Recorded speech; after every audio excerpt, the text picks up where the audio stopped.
অহংকার করার মতন যে লোকটা থাকার কথা, কিন্তু সেই লোকটা যদি সাধারণ মানুষের মতন জীবনযাপন করে, তাহলে ওই লোকটা সবার মাঝে অসাধারণ হয়ে বেঁচে থাকে। তোতা পাখি আমরা সবাইকে চিনি।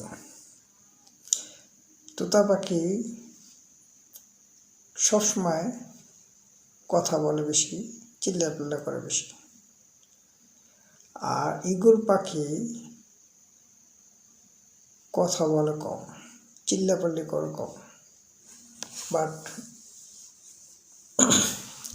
আকাশে থাকে। তার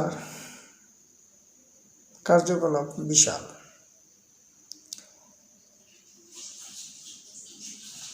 কিন্তু চুপচাপ থাকে। তেমনি কিছু কিছু মাছও আছে, দেখবেন যে মাছটা গভীরে থাকে, পানি গভীরে থাকে, সেই মাছটা খাইতেও মজা লাগে। আর যে মাছটা উপরে থাকে, পানির উপরে থাকে, সেই মাছটা খেতে তেমন ভালো লাগে না। এই জন্য মহৎ মানুষের কার্যকলাপ দেখলে মনে হয় এদের চালচলন বিনয় হয়, নম্রতা হয়।